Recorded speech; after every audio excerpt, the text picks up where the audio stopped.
Lionel,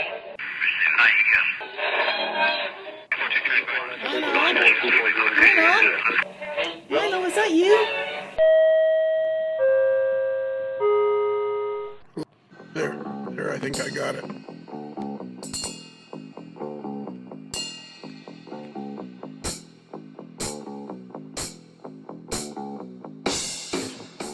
Seth? Good evening. Seth? Good evening, Lionel. Bruce, I don't think he's ever listened to the podcast. Apparently not. Do you want me to go and give him an example? Yeah. Bruce? Okay, Seth, hang on, listen to this. Okay, Lionel, go. Bruce? Lionel? Bruce? Lionel?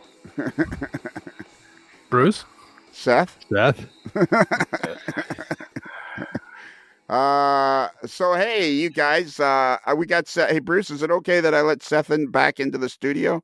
Yeah, sure. But remember, we did give him homework, so we need to find out if he did his homework. Oh yeah, that's right. We did, didn't we? Should we? I think we should bring our guest in before we get this. There. I got a question for you, Bruce. Go ahead. Even though this is the question I'm going to ask you has long since the time has long since passed about what I'm going to ask you the question about. But what are you doing this Saturday? This Saturday is it's a Saturday. I imagine I'm doing something. Well, you can do something with me if you want. Okay. Well, it's kind of going to be an all-day thing. Okay. Do you want to know what it is? Sure. Our buddy Lauren James, who we're always beating up on. Down at Otter Valley. And he keeps coming back for more. Yes, he does. And he's got his... I know why he's going now. Because he's been plugging his pop-up Meet the Manufacturers event down there. Yeah, so then about a week ago, he asked me if I would go. And I said, I'm not 100% sure I can go, and blah, blah, blah. And then I thought, yeah, I think I can make this work. And because I didn't want to commit 100% and then let the guy down, you know. So true, it'd be soul-crushing. So I still haven't committed 100%, but by the time he hears this, he will have realized that we showed up. Okay. Because it was so it will be a surprise to him when he hears this. Yeah. So this is kind of like talking to Martin Jenkins a day and a half in the future. It's all very confusing at times. Yeah, it can be. So anyways, I didn't tell him for sure, but I think it would be fun to go. And then I thought, I should take Bruce with me. He would probably like to go. Lauren asked me if I was going to bring you, and I said, well, I haven't asked him yet, and I'm not 100% sure I'm going, and blah, blah, blah, blah, blah. And then I thought for sure I would take you. And then I thought, something happened this week that kind of set me back. Uh-oh. Remember the time we were driving along in my new pickup truck? I won't bring fizzy water. And you exploded That's when we were chasing the CP steam. And you exploded a fizzy water. Fizzy water all over the place, yes. A fizzy water / soda inside my new truck? Yes, I do recall that. So I'm going to be riding on the roof rack on your new car is what you're telling me? Yeah, so today I got some new wheels. And as I'm driving home, I'm thinking, do I want to tell Bruce about this or not? Do I just bring a good sampling of rags, or do I ban fizzy water and soda pop from the car? I will bring no carbonated beverages on the journey. Well, it's okay to do it. Just don't shake them up and then open them. Just don't shake them up and open them. Those fizzy waters are notoriously bad. You just look at them, they blow all over the place. Have you ever had such a thing happen to you, Seth? No. We usually end up going with syn gas. What? Without gas. Syn gas. Syn gas. What? I think it means sans gas, like the French. SANS, sans gas. Yeah. Sans gas is. Could you just say without fizzy water? Stay away from the bubbles. Yeah, stay away. There you go. That's better. Stay away from the bubbles. All right, Seth and Bruce. Tonight, before we find out if Seth did his homework, okay, we'll introduce our guest and get him in the studio here so he can stop eating the green shrimp. So tonight we're going to talk to a really cool guy who, or we'll find out if he's cool. Well, the potential is there for him to be cool? The potential is there to be cool because he has a really neat YouTube channel called NS Modeler 24. Oh, yes. Which has I have seen that. It is very cool. It is a very good one. And it's got 50,000 subscribers and the videos are high quality. They are indeed. And so then Seth suggested that we talk to him. All right. Which you're right. I had the same reaction when Seth suggested that. I went, all right. Hey. His name came up, and I said, I think I know him. His name came up where? You mentioned it. When? Well, do we need to go back to all the archives and I find would it? I would think so. I would say so. Yeah. All right. I'll be back in a little while. Okay. Hey, Josh. Well, hey, y'all. Josh. Come on in out of the green room there, buddy. Let's put down the green shrimp and come on into the green room. Out of the green room. Come into the studio and lock the door behind you so that Spoon doesn't get in. I think we just lost him. I think he went to turn his camera off and bailed out on us. Yeah, you don't want the leaf button. You want the one that says cam on it. All right. The other side. Yeah. The other side. Cam. There you There go. you go. There we go. Technology. It's amazing. He's got a Technology. YouTube channel. You can't figure out how to work a waiting room. He told me to leave. This is yeah, that's true. That's Yeah, true. it's true. He makes a solid point. Yes, I guess I'm not doing very good on the cool train, am I? No, yeah, you fell. I got some work to do. Yeah. Cool train? Yeah. Oh, yeah, that's right. Yeah. Okay, sorry. Yeah. I think, you know what? Seth tonight should take the place. Playing the part of Kelly tonight will be Seth. And everything that goes wrong will man. everything that goes wrong will just blame Seth. Hey, Seth, you ever wrecked your car in your own driveway? Thank God I can say no. Oh, well, then it's sort of not a full life is- Kelly. Life is not over yet. No, That's true. You still have time. That'll be your next homework assignment. Josh, have you ever listened to the podcast? I've not, but I've heard a lot about it. I actually have. Too late. You already said you hadn't. Come on. Well, so anyhow, for those who want to send us an email. Yeah. So what did you think when Seth asked you? You didn't even know what he was talking about? Well, so I had heard about it, and I feel like I've seen some of the advertisements, and okay. I knew a little bit about it, but honestly didn't really know what I was getting into. And but I think my gut reaction was honored to want to be part of it. So yeah, huge privilege. Thanks for having me. And if it makes you feel better, after 7 years, we really don't know what we're getting into either. Yeah, that's true. We're pretty. Which he would know if he ever listened to the podcast. Yeah, exactly. Steep part of the learning curve. The steep part of the learning curve. So anyways, we have some regulars on the podcast, and one of them is a fellow named Kelly, who is the originator of the Kelly Questions, who's everything that happens at the old AML network and the old AML nation, we just blame him. So playing that part tonight will be our very own Seth Gartner. Not Garner. Bring it on. Not Garner. Gartner. With a T. Gartner with a T. So Seth, Josh, before we get to interviewing you, I hope you don't mind. This is going to be all about you because we have lots of questions for you because you seem like a pretty cool young guy and you're really interested in the hobby and your videos are freaking awesome. But when we were going to talk to you last time and we decided that the audio wasn't as good as we had hoped, so then we got you an official AML headset. After we said, get out of the studio, you're bugging us, kid. We talked to Seth for 45 minutes, and it was recently broadcast about 2 weeks ago, I believe, on an all-star variety hour. And we gave him some homework. Okay. Because he was telling us all about his speeder trip. And these couple of speeder trips that he did. And one of them was at night, they stopped in. And don't correct me, Bruce. Let me go through the whole spiel. Yes, I know. Yes. So one of them was I believe on the Saturday night of one of the trips through Pennsylvania, they stopped in Sudbury. Do you remember that, Seth? I think I was there. Yeah, I do. I remember that. Yeah. So then do you remember what your homework was? I was challenged with finding more video and music from the Tom Connors. Stompin' Canadian. Stompin' Tom Connors. Yes. Is there another one? No, yeah, good point. No, there could be, but we want the Stompin' Tom. Yeah, we want the Stompin' Tom. Except no limitations. Like Bruce, the moderately agitated mailboy, or the queso cowboy. It's Stompin' Tom Connors. All right. This doesn't bode well, Bruce. So far. No, it's kind of like he remembered, but then he's going to tell us the dog ate it. Mm-hmm. No, I'm going to tell you it's the best doggone spud from the island. There you go. There you go. So you listen to the music. Well, of course. So anyway, my only question to you guys is, why did you skip over a very classic song, Margot's Cargo? Margot got the cargo boy. Reggie's got the rig. That's the one. There are so many great Stompin' Tom songs. We could devote a 5-week podcast to it. So good news is none of them take more than about 3 minutes to play. No, but they're all great tunes. I like the Man Moon the Man Moon Newfie. The Moon Man Newfie. Let's remember, Bruce, on the way to Tilsonburg.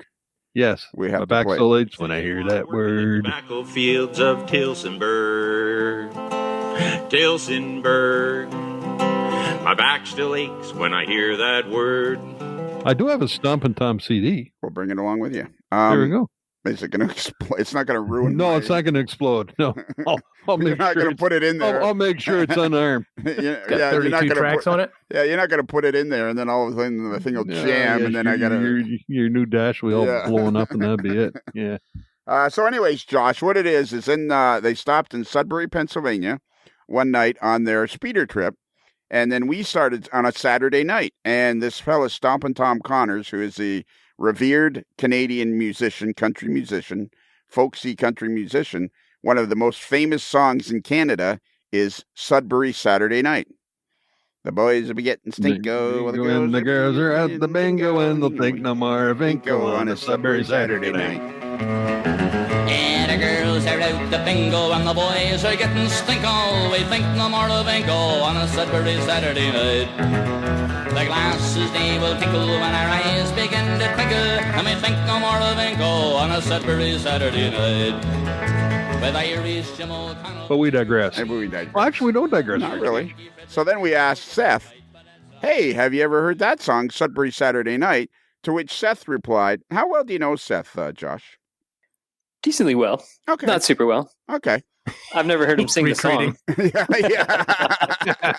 He hasn't sung the song for me. Yeah, there you go. So then we are telling Seth all about this, and he goes, yeah, but I was in Pennsylvania.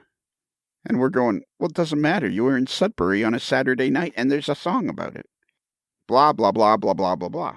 Well, since that time, Seth, we've received several emails, more than one and less than 6. Numerous complaints by AML standards. Yeah, numerous complaints by AML standards. That you weren't in Sudbury on a Saturday night. You were, in fact, in Sunbury, Pennsylvania. Yeah, you're probably correct on that. But we just let you go with it. Yeah, look how much fun you had. Except then we had to deal with all the all the irate fans. Yeah, it's pointing out that it was never Sudbury; it was Sunbury. And I'm thinking, Google Maps. I'm only going by what the guy says to me. I don't know. Yeah. I don't know. Yeah. So now, Seth, this is the part where you play the Kelly and take full blame. Yeah. A lot of people call me Seth Gardner, but really there is a T in there. So when you say Sunbury versus Sudbury, it happens. Yeah, okay. Well, anyways, you basically ruined the whole month of August for me. That you was did. all He's been pining and moping around. It's been extremely sad. Yeah. 100 kilometers of disgust.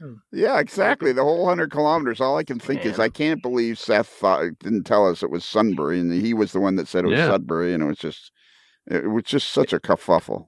It was particularly worrisome on the stretch into Bradford. There. Yeah, it was particularly It was killing him. Yeah, yeah. Could I get you a donut? Yeah. Make it better? Yeah. Oh, yeah, Josh. That would help. Oh, yeah, Josh. And that's the other thing, Josh. So at the last time we were at Springfield, have you ever been to the Springfield train show up there in Massachusetts? I went a couple years ago. Okay. Yeah. Probably in 2019. I believe so. Yeah. All right. The last time we were all there together celebrating the AML Nation, Seth took this picture of me jamming a donut into my mouth, and then and then promptly put it all over the internet. And I'm like, could you take a worse picture? I mean, seriously. It just fit the moment. My apologies. No, you don't have to apologize. Well, actually, now you do because of the whole Sudbury thing. Where do we read that? Oh, my. Yeah, all right. Okay, enough of this fooling around. Hey, Josh. Hey, Josh. Hey. So, how old are you, Josh? I'm 27. All right. Well, that's a problem, eh, Bruce? Yeah, it's Well, maybe not, because it's the old non-NMRA graphic, but it might fit in nicely with the new regime. Yeah, the new guy who's only like 34. Yeah. So have you been a model railroader most of your life? I have. I grew up with the Brio. I don't know if we'd call that model railroading, but started at early age and kind of took off from there. Had our first layout. I think it was HO. With my dad when I was probably 5 or 6, and kind of just grew from there. So I would say, yeah, pretty much my whole life. And has your dad been was he kind of like, was he a model railroader as you grew up, or you were the one that kind of dragged him into it? We kind of dragged each other into it. He started by getting me a set as a kid, and I kind of liked it. And so he got another set, and then I think he got a set for himself, and kind of a little back and forth. And here we are. So how long have you been doing the videos? Probably 12 years or so, probably since high school. Really? Maybe. Yes, I've been doing them for a long time. Never really took off. Kind of just, I don't even know why I started. Just thought it was fun to share with a couple friends, and kind of slowly grew. But yeah, it's been a while. Yeah, there's some here from 10 years ago. Yeah, I could be off. I think it's 10 to 12. Yeah, 11 years ago. Yeah, 12 years ago. Yeah, if you want to go back for some good humor, look at the Josh going through puberty in some of those videos. real fun to go back and look at. It goes back as far as 13 years, according to YouTube. Yeah. So for those who are looking for him, it's really simple. It's NS. N is in Norfolk. S is in Southern. Modeler with 1 L, like railroad, not 2 L's like Kelly. And then 20. The number 24. What's the number 24? Anything? It's the day I was born, on the 24th. No good reason for it. Probably would have picked a better name if I had known I was going to keep doing it for a while. Yeah. Well, probably the reason for it is that your mother was ready to have you. I suppose so. Yeah, something like that. That'd be a good reason right there. Okay, so like the videos are really excellent.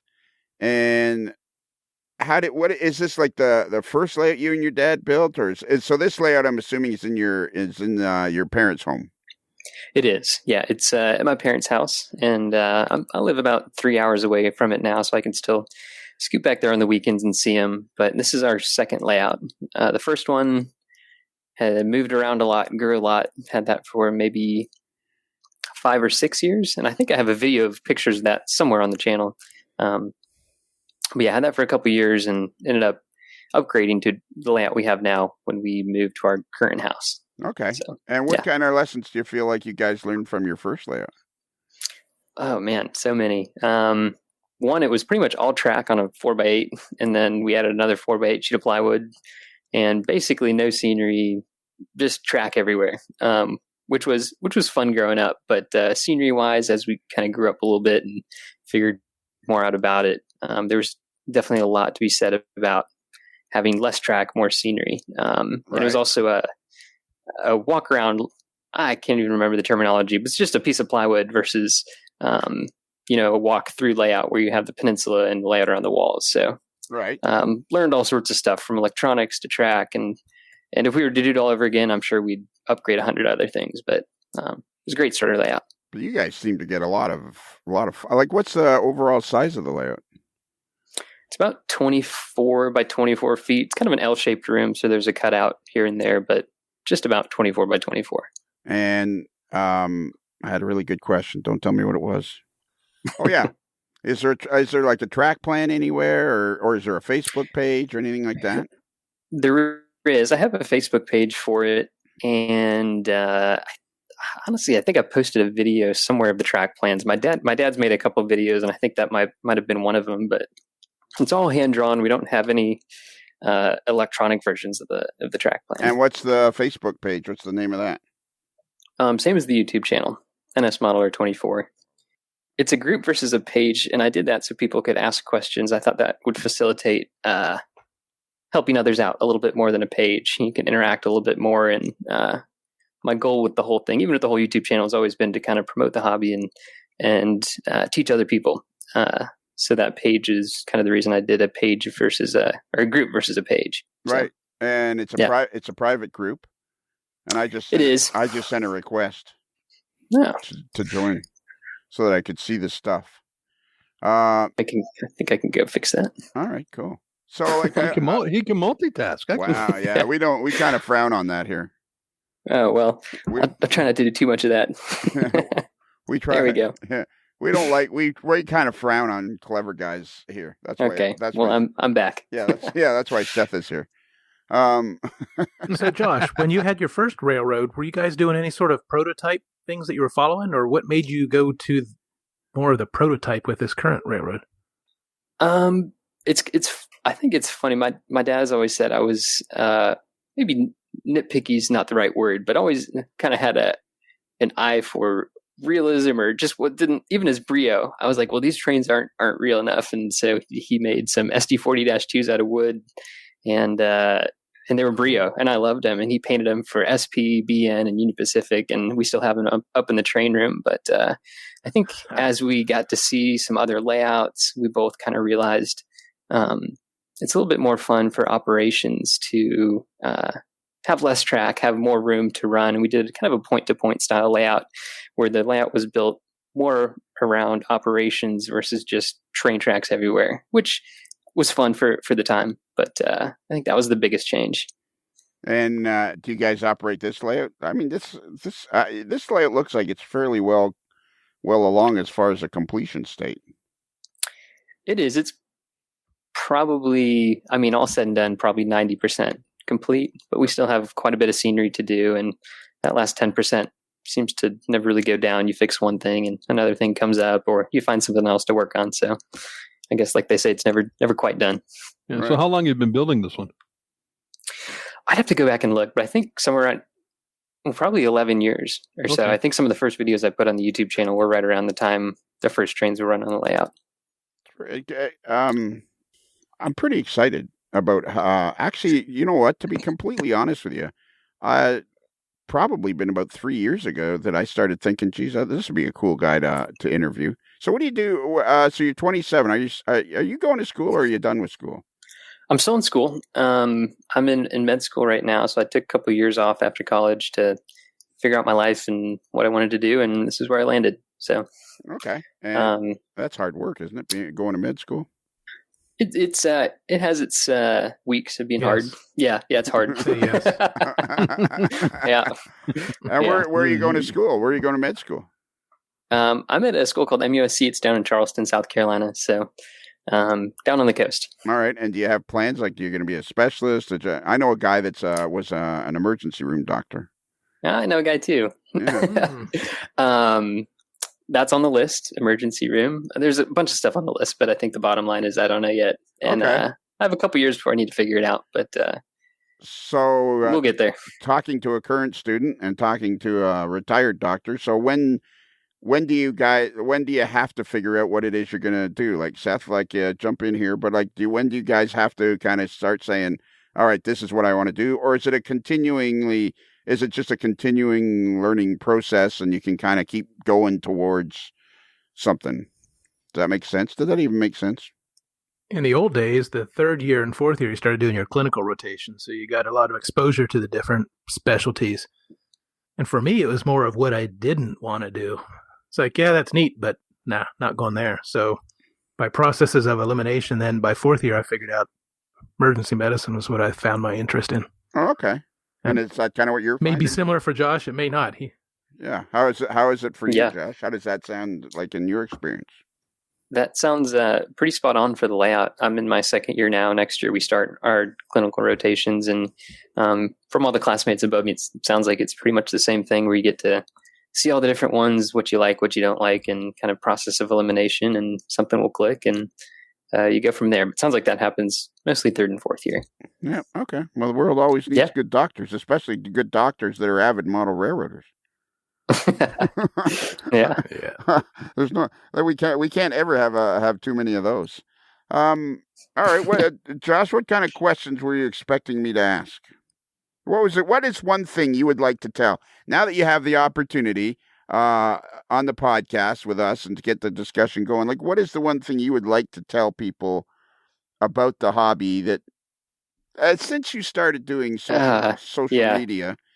Like I'm always fascinated. We've had emails in the past where they didn't like about me being amazed by how people are meeting up. But Yeah. I'm always fascinated by that. Like, how do you, as a guy that's 27, he started posting YouTube videos at the age of 15. So what do you feel like you have had this influence pretty much, well, for half of your life? Like what is the bonus? What is the plus? What is it about making these YouTube videos that helps make the hobby a better place for you?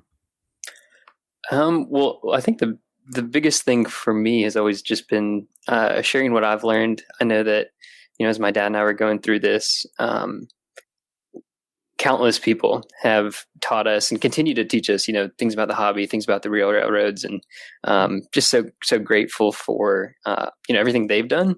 Right. And so I think what's been neat about this platform is it's a way to kind of share not just what I know, most of what I know is from other people about model railroads and trains, but really to kind of share all that information for free on YouTube where anybody can watch it. And I don't know, I just think it's been neat. I remember kind of YouTube wasn't a huge thing back when we were starting our layout, but I just remember watching videos and learning a ton from there. So it's neat to kind of pass some of that along, so to speak. Yeah. So I think it's been my favorite part. I think it's just been neat. Okay. And you seem to have a kind of real knack for making these videos. I mean, they're really fun to watch, actually. And a lot of them tell a story and stuff.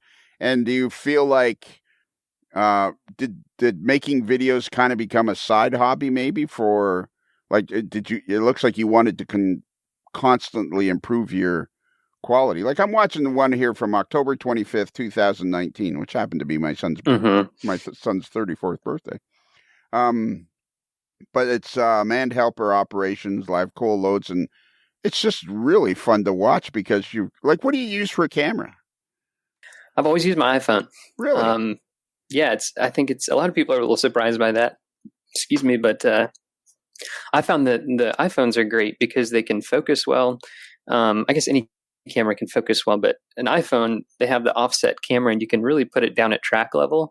And I found that's one of the biggest differences to getting pictures or videos to look realistic is getting the camera down at track level, where if you're using a big handheld camera, it's really kind of hard to get that angles where you can put an iPhone way down in the middle of a scene where you just wouldn't be able to get a normal camera down in there. So it's kind of more just practically easier to get it in there. And then the new phones, it's not just iPhone, any phone, is able to and the camera. Take great video these days. Yeah. Spectacular video and everything. And do you have any kind of a little tripod or anything, or you just kind of set it up on a coffee cup? Or? It's funny you ask. Most of my tripods are a mix of spray paint cans, wood. I should probably invest in like a decent tripod one of these days. They make the ones with little flexible legs, but I don't know. Oh, yeah. I'll take a picture of it one of these days and share it. It'll give people a laugh. I think it would. The tripods I come up with. Yeah, I think it would, because I think I've had discussions with magazine editors. I mean, these are really good videos, and if you have a decent, fairly new phone, probably 3-4 years old, and a spray can and some way to keep your camera steady, you can produce these kind of videos. And the thing I noticed when I first started taking photographs that were published is you learn so much about your layout by reviewing what you've done.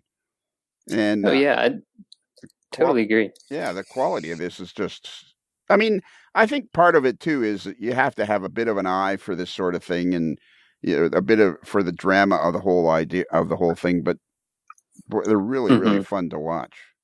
Like this one here from, I'm sorry to keep cutting you off, but you need to get used to that. This one from October 25th, 2019 has had over 250,000 views. I know it's not a lot for, Tom Brady wins his 7th Super Bowl kind of thing, or Tom Brady, throws his trophy. It's not those kind of views, but 250,000 views. That must make you sit up and take notice. It's super humbling. I don't even know what to say. I mean, I can't even fathom that number. It's what's the circulation for model railroader? Privilege. What's the circulation for model railroader, Seth? Is that what you said? Yeah, about 80,000 now, I think. I mean, it's nowhere close to 250,000. So no, exactly. And I mean, this is over a 2-year period, but still, I mean, that's 100 and it's really cool. It's really, I find It's neat. You tell a story. yeah. You tell a story and you kind of teach what's happening on the railroad because it's a representation of the prototype there. Have you ever thought, Seth, have you Yeah. ever done any videos or? I have done very limited videos. Because it's time consuming and you have to be, you get, it is like how many, this is an 11-minute video. How many, like will you shoot 30 minutes of video? Will you shoot 12 minutes of video? Like how much video would you shoot to get an 11-minute video? It depends. I think it depends on what I'm shooting. If it's a layout tour, something like that, or a how-to video, if I'm building something, it's kind of a one-shot. I only have one shot if you're building something. But if it's one of these operation videos, sometimes it can be a half hour for every, it's maybe a little much, 15 minutes for every 1 minute I use or something like that. So there's a lot of extra, but I've always found it's easier to have a little more and not need it than to come up shy and have to go back and set things up. So. And do you, what software do you use to edit? What software do you use to edit the video? Well, I use a Final Cut Pro, which is I guess an Apple software, but they have a light version. I forget the name of it, but it comes free with all the Apple computers. But they also have PC ones. I used before that. I think it was Windows Movie Maker. I can't remember what it was before that, but currently Final Cut Pro. Okay, which is fairly high end software, but like you say, the iMovie that comes with Apple is quite usable, and I'm sure Bruce. I'm not a Windows guy, but I'm sure Bruce. There must be a Windows video. There's a bunch of stuff for Windows that are you can either pay for it, or there's open source versions, things like that. So there's all sorts of things out there you can use.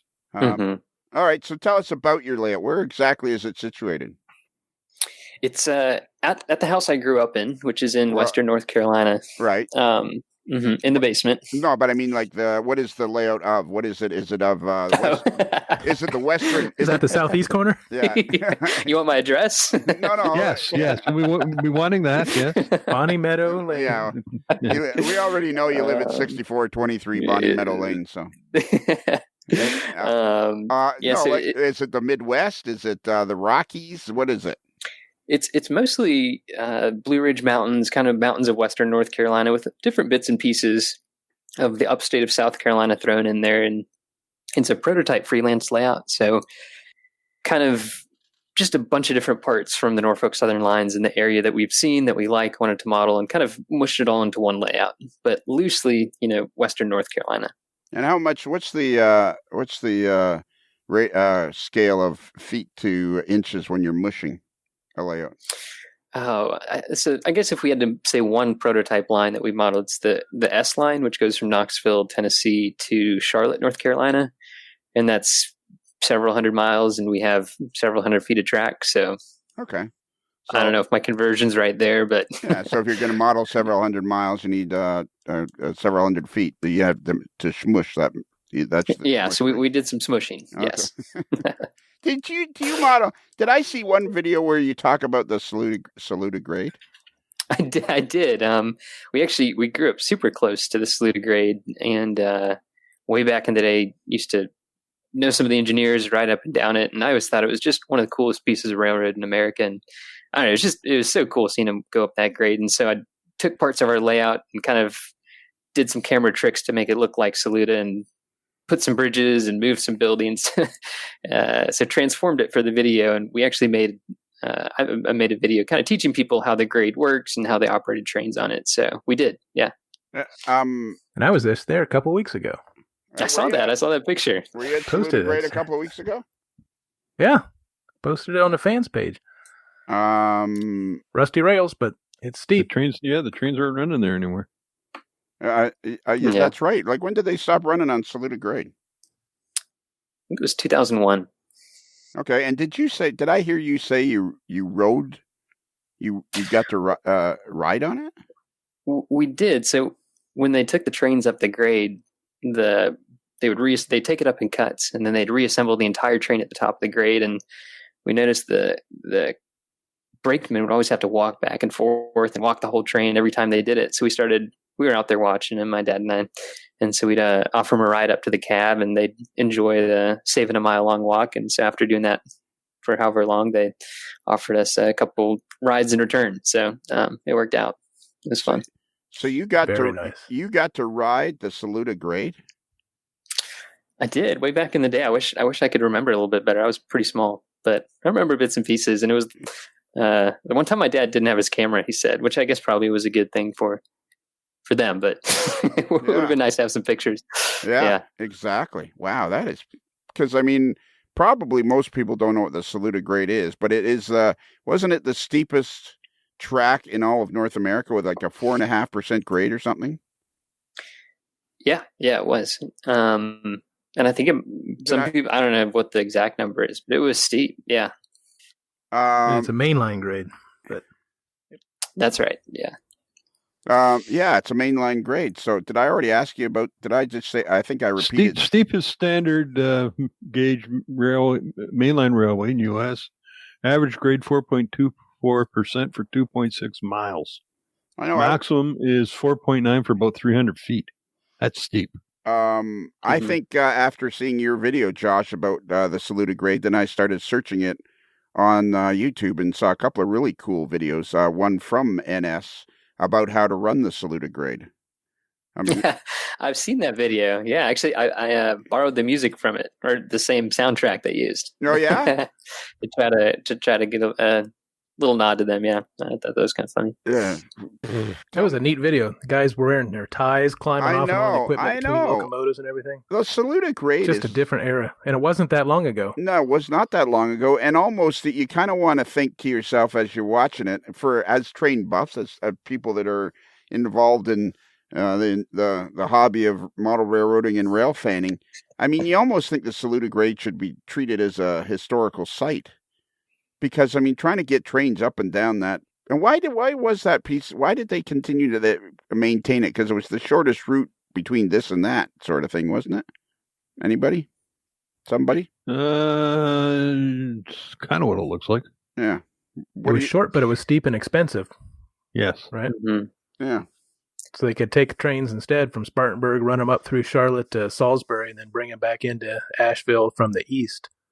Coming up the old Fort Loops, I think, and it wasn't quite as costly. I highly recommend for anybody that doesn't know what we're talking about is to do some searching for the Saluda Grade on YouTube and Wikipedia, because it's actually really, if you're a model railroader or a rail fan, it is fascinating. It absolutely is. I see you guys got a rotary dump too. Like you.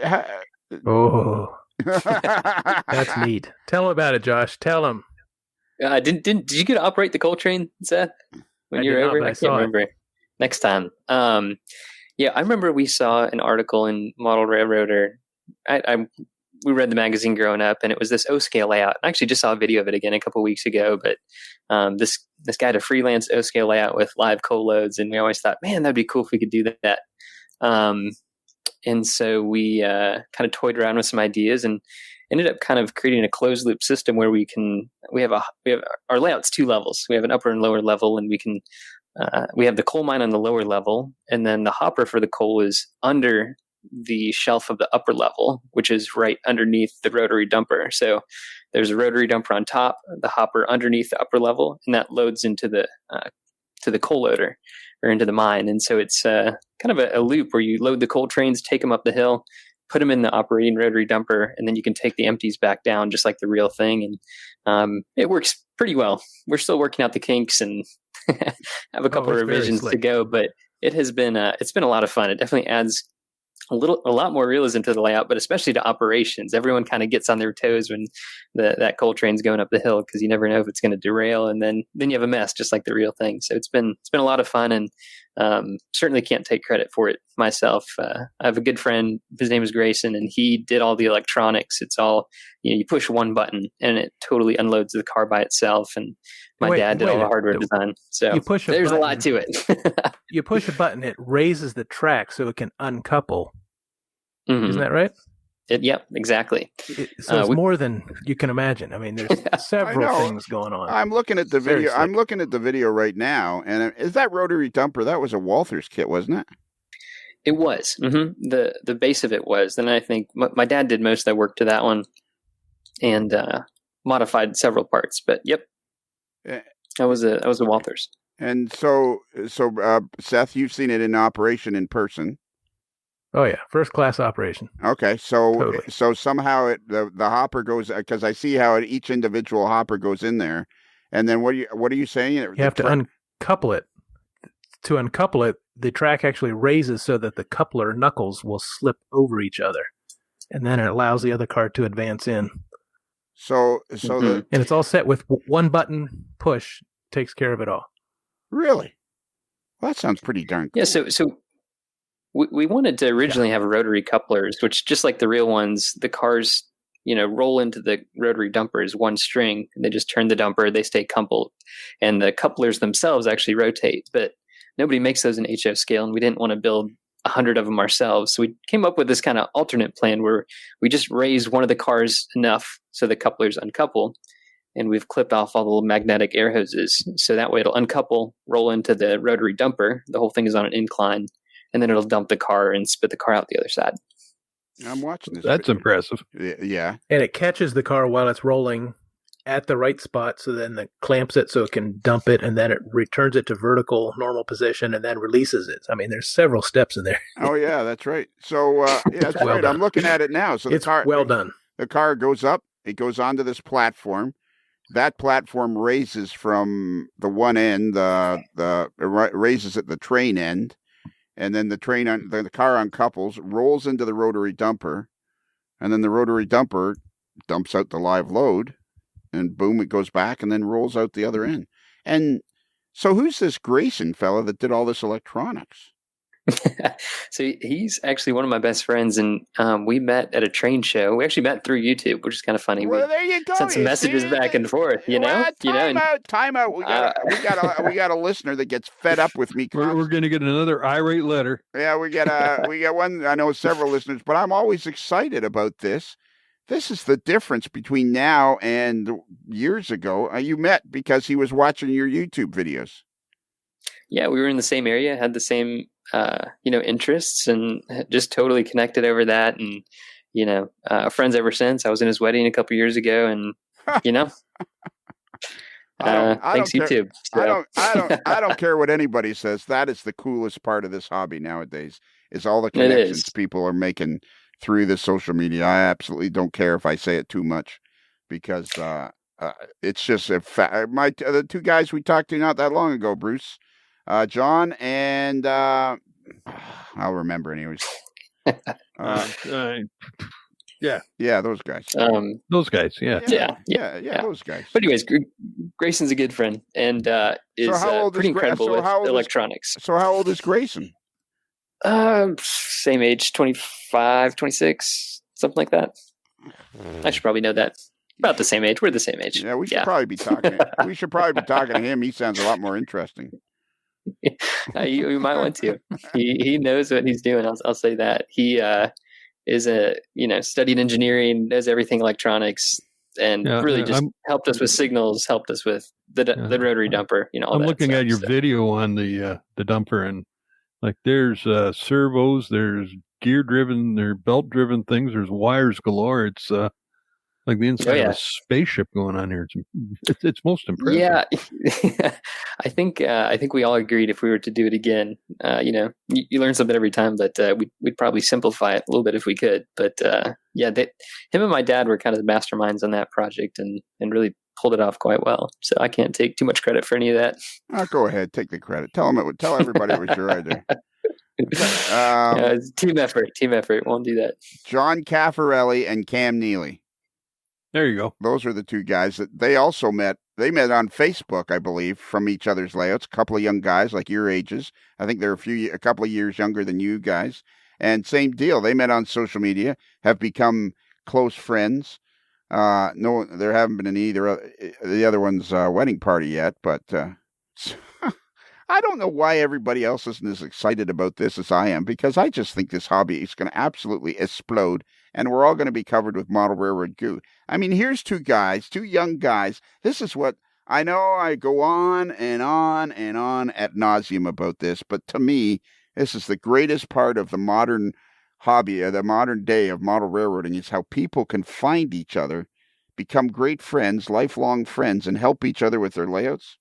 It's just awesome. Like, I just think it's the greatest thing. Well, it's no doubt it's made it a lot easier. Yeah. I mean, Like, and I don't understand why people, find, oh yeah, so I met him on the internet. Big deal. Well, it is a big deal. Like for years, you'd be sitting at home not knowing there's a model road or 2 doors down from you, and all of a sudden, there you go. yeah, like how far does Grayson? Well, if I'm not mistaken, when I went up there to operate, keep going, Lyle. That's where I was going with it too. Yeah, how far does Grayson live from you? Oh, maybe 30 minutes or so, 35 minutes stops. So not when too I far. was up there at your operating session, I met some guys from far away. Did I not? You did, yeah. I think people have come from all over the East Coast. Indiana or something, wasn't it? Yeah, Indiana, farther than the East Coast. You're right, all over. Uh-huh. So your community of your model railroaders is larger than just in the Asheville, Western North Carolina area. Yeah, definitely. Totally. All over. How close are you to Greenville? Maybe half an hour or so. Have you ever met Scott? 45 minutes. Maybe. All right, 43 minutes. A little farther than that. 43 minutes if you. Yeah, but who's counting? All right. Have you ever met a fella named Scott Lister? Yes. I've heard the name, but no. Have I? Yes. Yes, I have. What did Seth say? Yes. Did you say yes? Yeah, I went to see Scott a couple weeks back. Well, not you. Yeah, I got to see his railroad. I'm talking about Josh. Well, it's not about Who's you being today. interviewed? Sorry, go ahead, Josh. It's not about you today. Oh, man. He's got the Kelly part now. Yeah. When you're interviewed, Seth, then we will talk to you. We will ask you if you've ever met Scott. Right now, you're okay. So, you got to meet a fella named Scott Lister, who is a S-scale modeler, who, by the way, just recently visited with our buddy Seth Gartner, and it's a T. There's a T in there, and it's not silent. And he's not that far from you. He's in Greenville, is he not, Seth? Yes, he is. All right. So you're part of the crew tonight, Seth. So you're helping by adding information and jumping in there and asking questions and stuff like that. So yeah, Scott, and you got to find Josh, because Scott's a great guy, is he not, Seth? Oh, it was such a fun hour and a half I spent with him. All right, it's full of stuff to show you. So yeah, what was the highlight when you? Scott is a highlight. He's a one-man highlight reel, isn't he? His workshop, phenomenal. I'll bet. We've seen pictures. Let's keep going. No, we are keeping going. This is all part of the thing. Josh doesn't mind if we talk about it. Gives him a chance to gather his thoughts. No, not at all. Now Josh just want to go visit. Scott, so we can see what the workshop's like. Oh my God! And what a fantastic modeler this guy is. Unbelievable. Oh, no kidding. Yeah. Were you kind of like blown away, Seth, when you went in to see the layout? It was it's very large, so to get your mind wrapped around the little picture vignettes you've seen through the Facebook page, it took a little while to get it all under into focus, but it was wonderful. It was a good trip.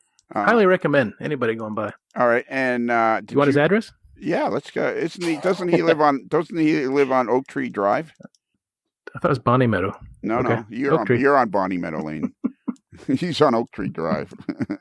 Not everybody lives on the same street. I think he's at 951 Oak Tree Drive. Yeah, you guys got to find each other. There's model railroading in that area, eh? Charlotte, the whole Charlotte, Carolina area is pretty popular, is it not? It is, yeah. Yeah, definitely. Are you and your dad, like, are you members of the NMRA, or do you just, like, anything like clubs, anything like that? We were a member of a club, and we ended up leaving that just because we wanted to work on our own layout and didn't want to divide our time. And nothing bad to say about the club. It was a great club. Just decided to kind of focus on our own layout. So we were for a while, and that helped us meet some people once we got started, and right. They helped us out a lot. But and you didn't decide to leave the club just after Seth joined, did you? Of course not. Okay, just checking. You got to ask these questions. So all right, tell us about the operations of this layout. tell us about the operations of this layout. So how many people does it take to operate what is the layout called? Do you have a name for the layout? It's probably on your Facebook page. It's not the layout. Yes, we have the layout can't an be, unofficial name. Yeah, the layout can't be called NS20 and NS Modeler 24. No, definitely not. We call it the NS Asheville District, which is what NS called, I guess, the prototype S line that we model. So even though it's not an exact replica, we call it the same thing. A lot of the towns are the same names. A lot of the locations on the railroad that are on the layout are the same as prototype locations, not on the real railroad line. Yeah, like you say, proto freelance. Yeah, exactly.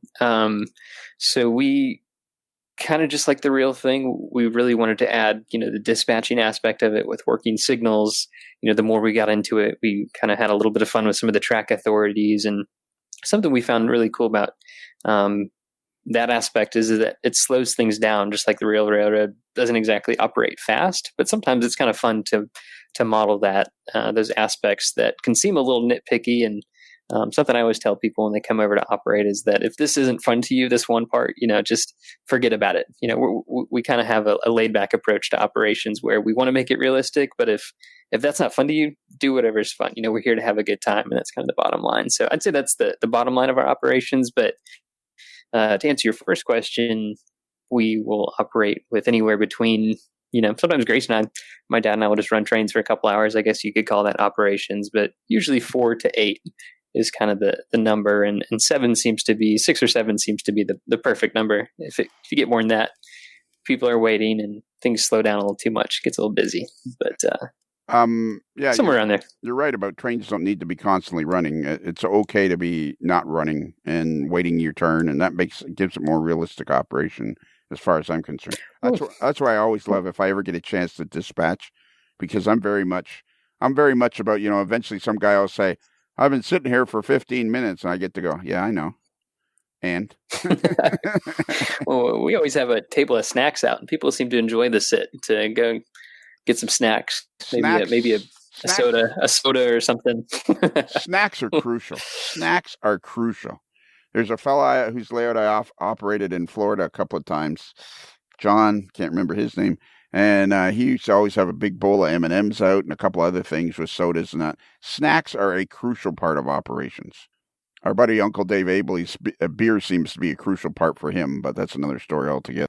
So now Seth says you got guys from all over. So you've had people, do people contact you because of your YouTube channel and then kind of ask, can I come and operate, or how does that, or are you part of an operations group, or what exactly is happening that people from all over are operating on your layout?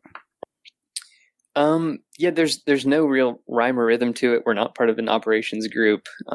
It's obviously want to be accommodating. We try to let people come operate if they reach out. Sometimes that's a little bit hard. Very humbling and very grateful for people who reach out, but it's sometimes hard to, because of only 6 or 7 people at a time and operating only a couple times a year, hard to kind of make that work for everyone. But usually just, invite some friends over, and I have a core group of people who, usually reach out to, Seth being one of them. And just if you're in the area and free this weekend, come by, run some trains, have some dinner, and hang out. And occasionally I'll kind of set something up on the side for people who haven't been before, something more off the radar. But usually there's a group of 10 or 15 people that will kind of just see if they're in the area and up for it that weekend. So you have dinner too? Yeah, unofficially, we'll order pizza. Wow. We've grilled burgers a couple of times. It's more of just a time to hang out and run some trains and with some operations thrown in there. Yeah, exactly. And I'm not going to say. Yeah, looking at your timetable, as you call it, that's a nice little piece of work you put together there. Where's that? It's on the file section of his Facebook page. Okay. But it's nice. It's got some directions for the crews for switching various industries and things like that, and signal aspects. Makes you feel like it's part of a real railroad going on there. Made that on my study break. So it's a good distraction. But I got that idea from a different layout. Went to go operate at it, and I think that's something fun about operating on other layouts. You see bits and pieces, and you're like, I want to incorporate that, or that's a great idea. And I would say most of the stuff that we have in our operations are either from people who work for the railroad and told me about how the real ones work, or going to other operating sessions and seeing how their layout works. So have you? How did you find Seth? How did you and Seth get together? How did Seth end up in your basement? I'm guessing he walked through the door. Yeah. Southeast corner. Yeah. I think it was a mutual friend, wasn't it, Seth?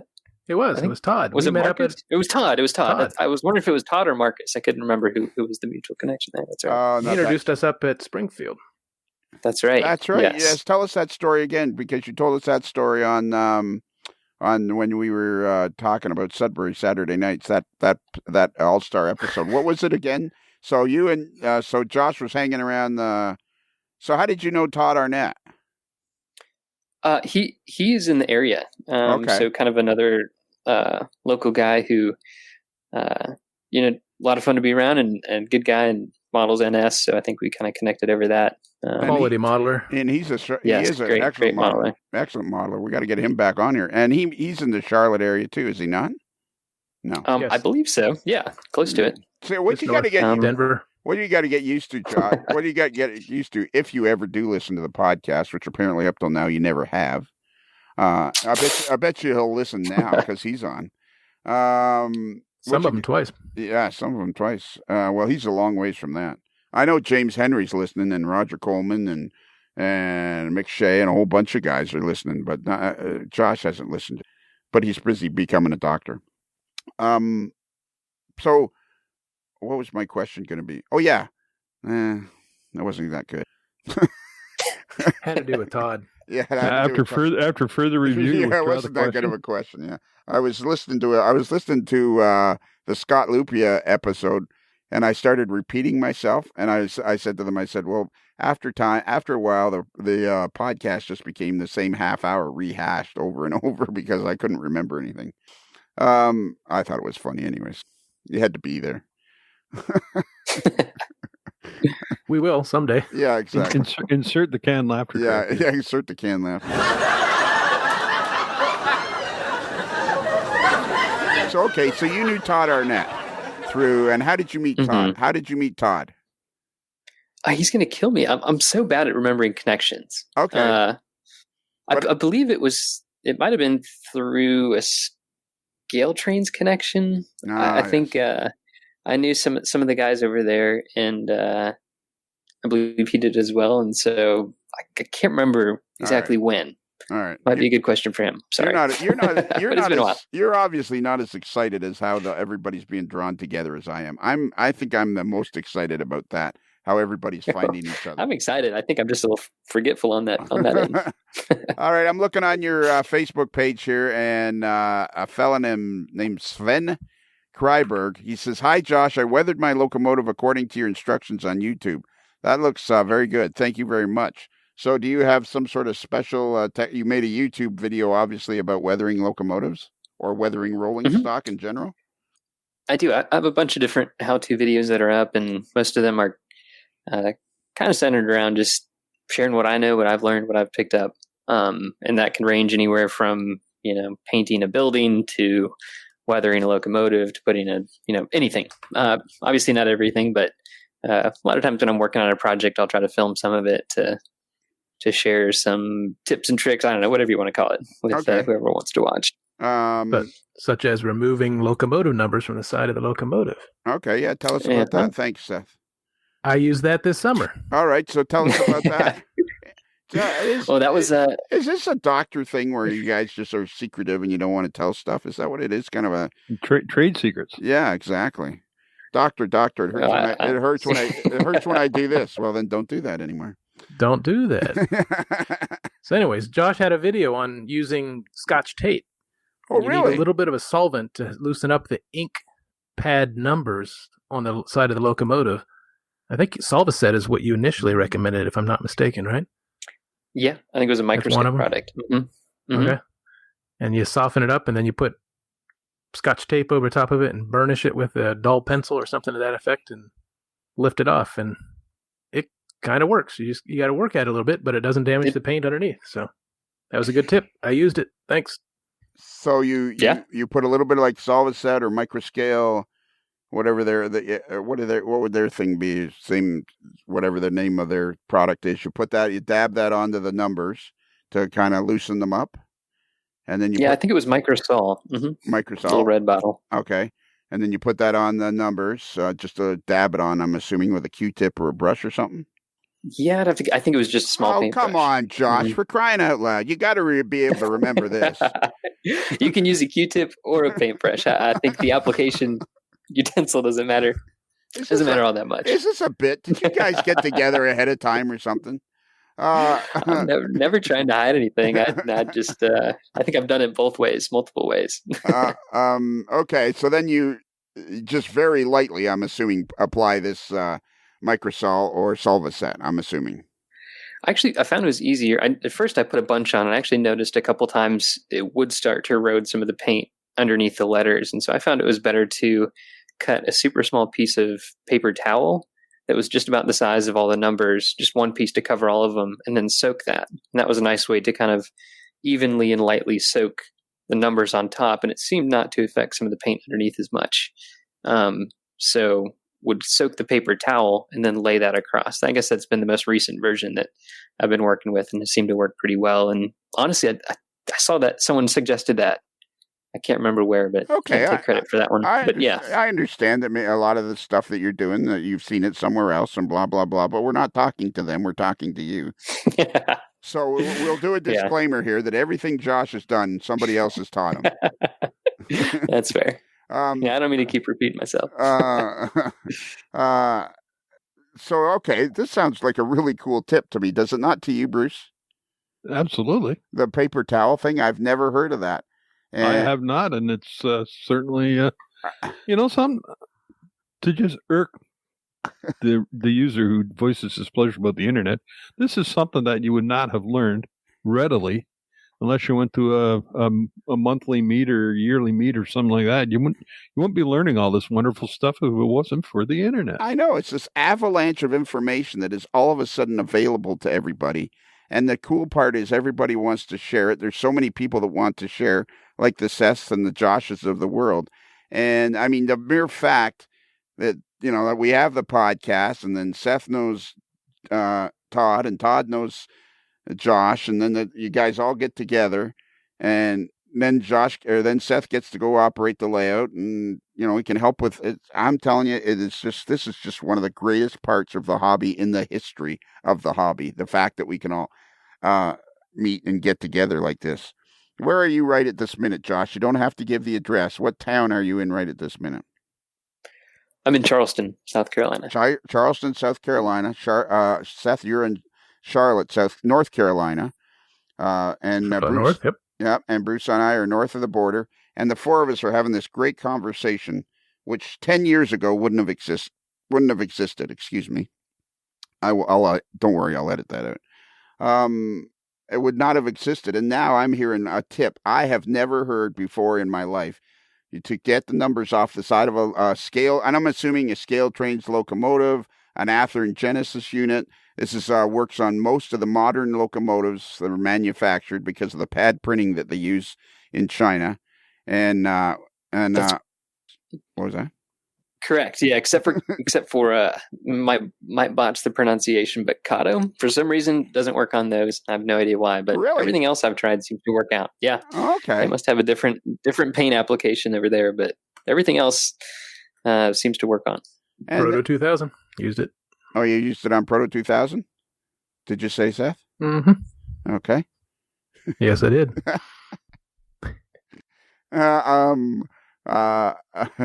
So you take a little piece of paper towel, the size of the numbers, lay it over the numbers, and then soak the paper towel, and that's the way to get the right amount of application onto the numbers. That's brilliant. I don't care whose idea. I don't care whose idea it was. It's friggin' brilliant. Yeah, it's a great idea, and it works really well. And if you need a little more, you just dampen up the paper towel again and let it sit for another 5 minutes. And is that what you do? You let it sit for about 5 minutes? Yep. Then I'll dry it off, put the tape on, try to pull it off, and most times about half the numbers will come off, or half of each number will come off, and then I'll let it sit again for 5 minutes with the paper towel, and hit it a couple more times, and usually after 2 or 3 tries, the numbers come off. That just sounds absolutely friggin' brilliant to me. Yeah. So you made a video about that. I did. I thought it was such a cool idea. Well, Figured yeah, I'd share it. Absolutely. Yeah. And okay, so what about do you have any particular weathering we're still stuck back on, hey Josh, I weathered my locomotives according to your instructions on YouTube, and you're being very evasive about that. So do you have some sort of do you remember what the highlights were of that weathering YouTube weathering? What is that? What should I be saying here? Yeah, weathering. It was a weathering video, and I can't remember which. I've seen a couple of those pictures, which one it was, but I have probably locomotive weathering videos. Some are Union Pacific engines, some are Canadian engines, and the same techniques are kind of the same. And I try to tailor them so if you have an airbrush, you can do this, but if you don't, you can still get the same result. So I have a couple of videos where I just use weathering powders, which is kind of it's powder. You put it on with a brush. You don't need a paint booth. You don't need a whole lot of extra stuff to make it work, which is really nice if people don't have an airbrush and a paint booth and all that other stuff. So forget where I was going with that. But, well, it's just I was trying to get to that. Let me ask you this question. Let me see if I can get this question out right. Bruce, tell me if it makes no sense. We'll give her a shot. All right. Do you so far it's sounding good. Okay. Do you get the sense, Josh, as a 27-year-old guy, do you get the sense that as far as model railroading goes, the world is your oyster because of the amount of information out there and your accessibility to other model railroaders? Does that make sense? Did that make sense? Oh yeah, it totally makes sense. I would say it totally does. I think I feel like if I don't know something, I can search for it on YouTube, or there's so many Facebook groups now. I think that's been one of the biggest sources. I can usually kind of type up what I'm looking for and find a group of people who know what I'm looking for and reach out to them. So absolutely. So what is your favorite aspect of the hobby now? I think it's really the time. Honestly, I think one of my favorite aspects is, I guess I have two main ones. I think about the answer here. One is time with my dad. I think we've really connected over that. And it's just a great way for, even if we're not talking, just to spend time together, connect. So that's been the biggest one. And then I think the second one has been, it's just a great pastime. It teaches you so many skills, teaches me a lot of patience because I've messed up a lot of things, but so many skills you can apply to life outside of model railroading, and I think it's been just cool to learn art stuff, electronic stuff, modeling stuff, all sorts of stuff, woodworking, from bench work, and so many things that I think are just really relaxing, lets you kind of get your mind off of life and everything else going on outside of the train room. But also teaches you skills that you can apply outside of the train room. So it's kind of a neat tit for tat, I guess. I think I have a great question, Seth and Bruce. I think I have a great question.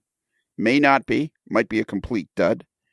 It might just go off the end of the runway, and if it was an aircraft, like the guy going down the ski ramp on the Wide World of Sports. It could be one of those, or it could be a record setter. Okay. Do you feel like I kind of forgot what it was now because I was so busy describing it?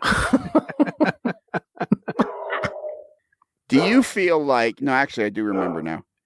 What's the dog's name? Is that your dog, Seth? It's Maggie. Oh, hey, Maggie. How you doing? Margaret when she's bad and barking. Okay. And by the way, Josh, does your dad have a name? My dad? He does. It's Tom. Yeah, your dad. Yeah, okay. Yeah. Hey, Tom, because I bet you Tom's going to listen to this. Hey, Tom, you've raised a fine boy here, Tom. Do you feel like, I think this is a great question. I feel we talk about how for years, long before you were born, the hand-wringing of the hobby was, oh my gosh, we have to bring younger people into the hobby. Oh my gosh, the hobby's going to die because we got to bring younger people into the hobby, blah, blah, blah, blah. And I constantly go on about how there's a wave of young people coming in the hobby. Do you feel like, I bet you don't feel isolated in this hobby. I bet you feel like, no. Do you feel like there is a whole bunch of people your age in this hobby? I do. Yeah. I think even all ranges all over the country, whether it's a little bit younger, a little bit older, I think I would totally agree. Yeah, I think there are. Yeah, I think that is the biggest thing, Bruce and Seth, of what I've been trying to say is like these guys are all guys and girls. I'm sure there's lots of girls out there too. They're finding each other at their age group, which is completely changing the landscape of the hobby. Yeah. It's yeah. Well, Otto Vondrak talks about he was out in Long Island and there's a bunch of teenagers there rail fanning who were, all got together somehow and kind of want to know what his YouTube channel was. He said, I don't have one, but I'm an editor of a magazine. They said, huh? But we digress. But no, exactly. But no, it's certainly, the social media aspect and the ease of communication we have now is certainly enabled people of like interest and ages and whatnot to connect readily. Yeah, exactly. So, Josh, do you feel like you were kind of nervous when we started? Yeah. Okay. But not anymore. Good. Yeah. So we got probably, 15, 20, 25 minutes left. For the rest of the time, you have to talk to me like you'd be talking to Grayson. All right. I'll do my best. Okay. I see there's a fella here on your Facebook page. I'm just scanning through your Facebook page, and a guy about a year and a half, almost a year ago, had posted how he'd got some models and they were damaged. And he was wondering if you had any particular glue that you used to reattach stuff. Like, do you get a lot of questions from people? I would imagine you get a lot of questions from people because of the quality of your videos. Do you feel a lot of pressure? Do you feel, this is a two-part question. So the first part was, do you get a lot of questions? And the second part is, do you feel like there's a lot of pressure or extra burden on you because you make all these videos and you make yourself available for people? So number one is, do you feel like you get a lot of questions? Yes, I do. Okay. But not in a bad way. But I do feel like I get a lot of questions. Okay. But you don't feel like it's a burden because you continue to make the videos and you enjoy the interaction. I actually wouldn't say that's the reason. I think a lot of the questions I get, it's really cool. I've noticed that over the past couple of years, people have started answering them for me. And they're like the exact answer I would put, whether it's on that Facebook group, whether it's on YouTube, maybe a little bit less on YouTube. But a lot of times someone will ask a question and I'll see it a week later and 3 people have answered it. And I'll kind of just thumbs up and be like, yep, y'all nailed it. Thanks. And it's cool to see other people hopping in and the community doing its thing. I mean, your Facebook page has 3,000 people, 3,300 people on it. So, I mean, it's a very popular page. And are other people allowed to, you're the only one that posts, but or can other people post to your page? Other people can post. It's kind of a free for all. I just kindly asked everybody to, there's all sorts of groups for different things. And if it's unrelated, try to let it slide, but I don't want to bug everyone else with it. So usually if it's not super related, I'll delete it. If it's just, hey, here's a random train in Colorado, nothing's wrong with that, but that's not what the group's for. So try to keep it on track. Right. Here's a picture of Dale Earnhardt winning the Daytona 500. Well, that's not for this particular group. Yeah, exactly. Anyone can post. Okay, cool. And so what's your favorite locomotive manufacturer? Model railroad manufacturer. Where do you feel everybody fits in? Because I see I'm only asking that because I'm looking at from August 22nd, the soon-to-be patched NS 7205 taking a coal train through the loops. So it's an old Conrail locomotive. And which, man, I bet Uncle Dave Abeleys would love that. You need to meet a guy named Uncle Dave Abeleys. Well, his name's Dave Abeleys. We call him Uncle Dave. He's a Conrail. He's a Conrail modeler, and he does these Facebook Live things, and they're fabulous. And cool. Yeah. So I see you got this locomotive here. Like, which locomotive manufacturer is it? What about the price? What about cost? Does your dad mostly finance the layout, or are you part of that, or are you busy trying to finance your way through school? Or growing up, my dad financed a lot of the layout. I would say over the past 5 or 6 years, we're kind of chipping in equal parts, maybe, since college. And what's neat is a lot of that has been kind of self-sustaining through the hobby. I've been fortunate to receive a little bit of money back from YouTube and some other areas kind of related to a couple businesses I had in the hobby. And a lot of that kind of just is able to go right back in. And even though I'm a student and don't have a lot to work with, because of the YouTube and a couple of business things, it's let me, kind of chip in, where it's not just my dad's thing. It's really something we've built and paid for together in a lot of aspects. And obviously he put a lot in up front. Not going to take credit for that, but yeah, it's in that direction. Yeah. This is Tom you're speaking of. Yes. That's Tom. What's your dog's name? What's your dog's name? My dog's name? I don't have a dog. My parents have a dog. It's named Lily. Is it Brown, your parents' dog? It is not. Okay, I saw a picture. I was looking on the Facebook, and it was a picture of a dog watching one of your videos. I guess somebody else posted it. Someone else posted that. I know what you're talking about. Don't give me a good laugh. All right. So what are these? So you've made money on YouTube. You're not going to tell us. I don't want you to tell me actual figures, but is it still lucrative? Is it still something that it's well worth? Or I've heard people talk that YouTube doesn't pay as well as it used to, or like, is it still worthwhile having a YouTube channel? I wouldn't do it as a business, but it's enough to, I don't know, have a little bit as a student, some lunch money, so to speak. Sure. Right. Okay. Yeah. All these questions I'm asking you, I'll get into more personal things later, like your bank account. Yeah. Great. Yeah. Your social security number, all that sort of stuff. That comes at the end of the show. Yeah. No. I'll just put a post on Facebook, make it easy for everyone. Yeah, exactly. So what was your other businesses, like weathering? I'm assuming you probably weathered rolling stock for people or something like that. I did that a little bit in high school. And the two other big ones, I did some other how-to videos for a company that gets like a paid subscription for model railroading. And so it's a lot of the same content I had on my YouTube channel. They just kind of had in one organized area with a bunch of different people. So I did some videos for them. That was kind of one of the businesses. And then the other one was these wood chip cars, which I really just wanted for my layout, and then kind of told some friends about it and they wanted some. So I was like, well, maybe I'll make the kits available to some other people, and ended up selling like 400 of them. It was never really meant to be a business. It kind of just snowballed and I got in over my head and a little overwhelmed, but I learned a lot, I guess you could say. I still only have 5 cars for myself. Never ended up getting those, but Seth might be right, Bruce. Maybe we do need to start making pre-show notes. It could be. Well, I had this business and I ended up selling 400 cars and I only kept 5 for myself. And then I made videos for a company that made model railroading. Like, buddy, do you have any idea who you are? Like, come on, man. I'm still. I can see me ending up one day. I'm going to end up cutting my finger or something. I'm going to end up at the emergency room in the hospital, and it's going to be you, and I'm going to be taking this stethoscope, that thing that you put around your neck, and going, "Hello, McFly, come on, let's go." So, okay, tell us about this wood chip deal. What is this all about now? So I guess it started wood chip cars. Wood chips in general is a huge commodity that is shipped over the S line. We grew up watching them over Saluda. Grew up watching them come through Asheville, through Charlotte. Goes to the paper mills in Western North Carolina. And so there's this one specific kind of car. Time out.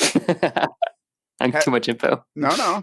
Has he mentioned, Bruce or Seth, be completely honest with me. I understand that I forget stuff from 10 minutes ago.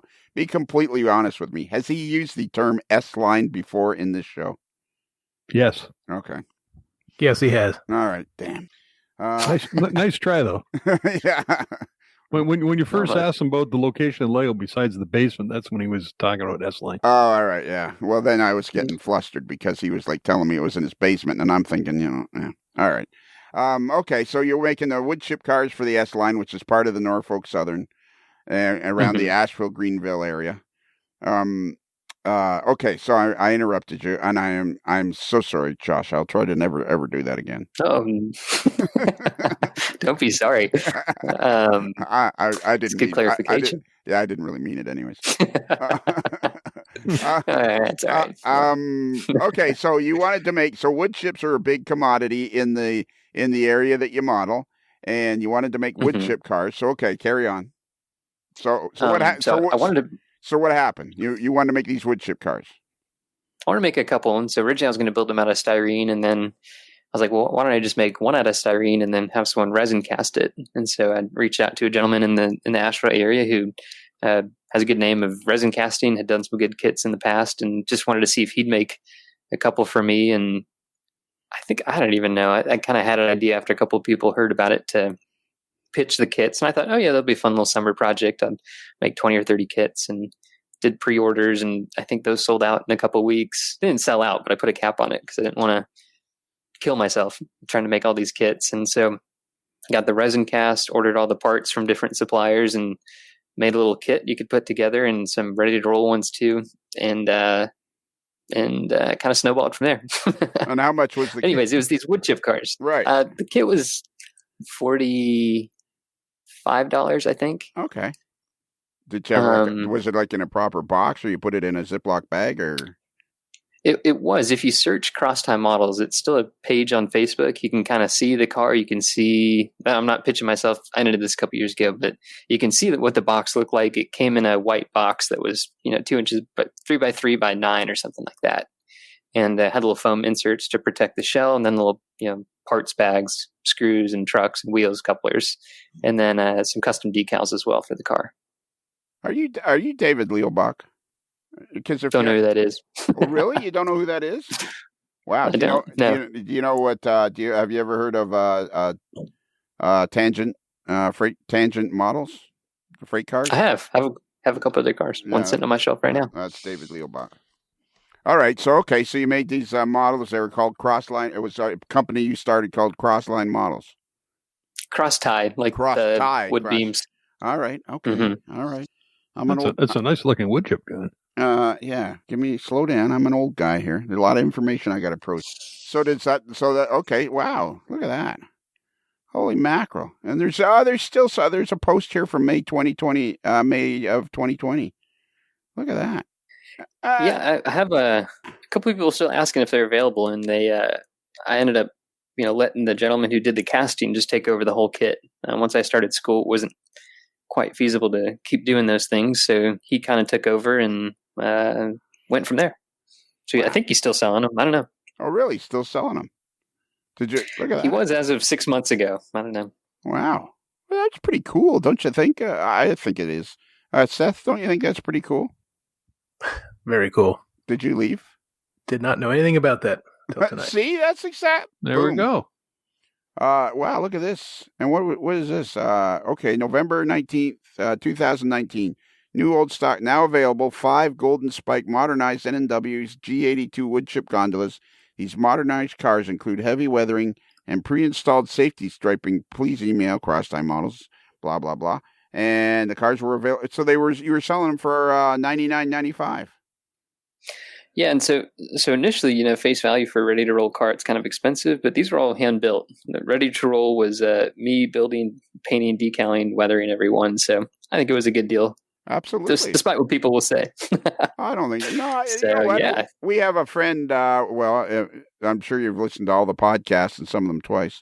There's a fellow up, one of our favorites is Rob Arsenault, who has a company called weathermymodels.com. And I'm always... He does excellent work. You know of him? I've seen him on Facebook. He does great work, yeah. Always fun to see what he's coming up with. Yeah. Exactly. See, look at that. It's just the circle. Seth, does the circle not get bigger and bigger? It's getting bigger or tighter, whichever way. I don't know if is it getting tighter? I thought it was getting bigger. You're getting more crowded. That's it. There you go. That's where we're going. Hey, Rob. Anyways, Bruce, we better say hey to Rob while we're talking about him.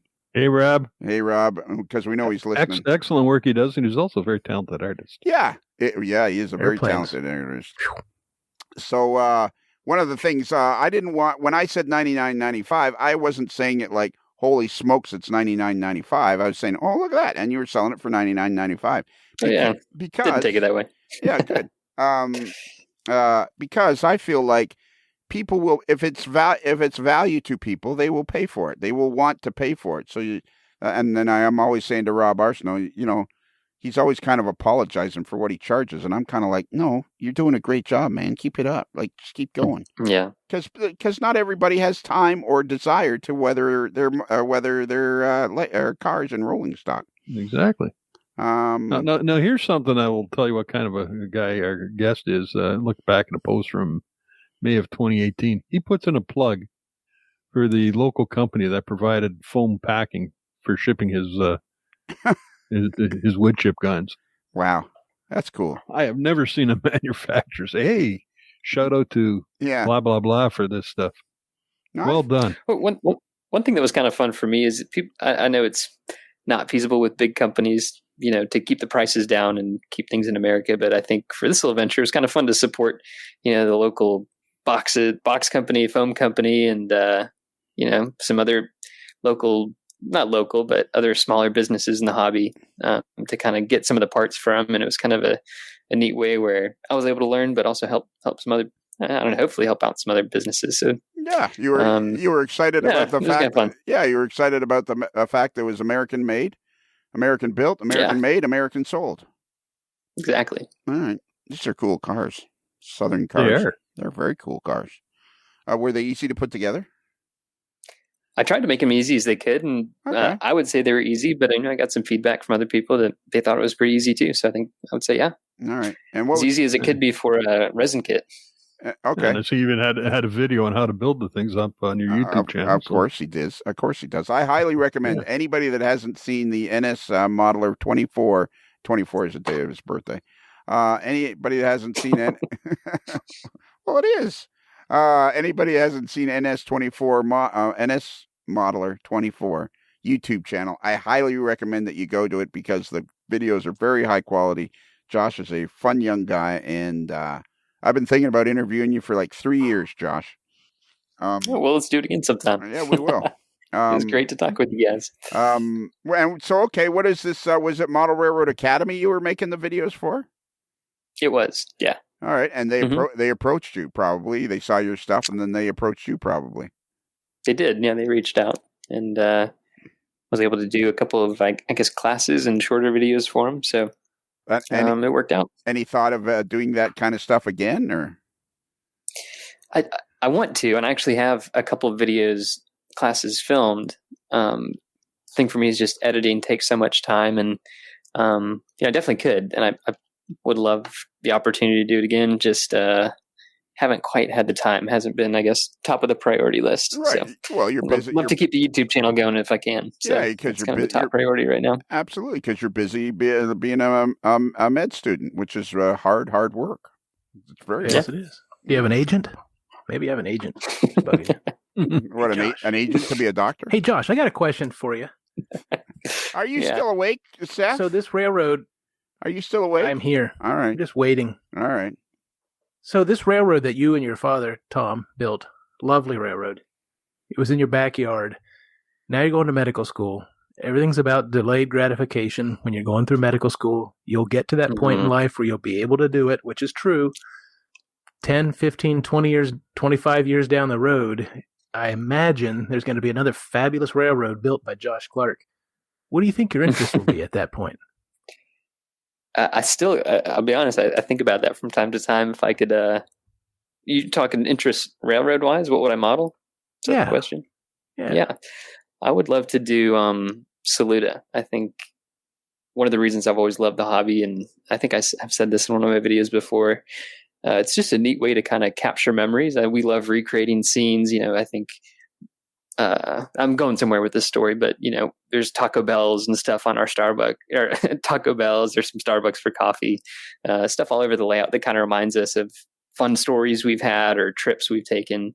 And that's all kind of been incorporated into our layout. And it's just a neat little nod to, stories from our past, times we've spent watching trains. And I think Saluda, have a ton of great memories from there. It's close to where I grew up. It's not something I'd love to model. And whether that's, a Saluda like it was when it closed, or maybe a what if layout. What if we could model Saluda like it was still open in 2020? I think that if I had to pick now, that's what I'd model, something like that. I think interesting operations, what I grew up around, and that's what I'd probably pick down the road, but it'd be fun.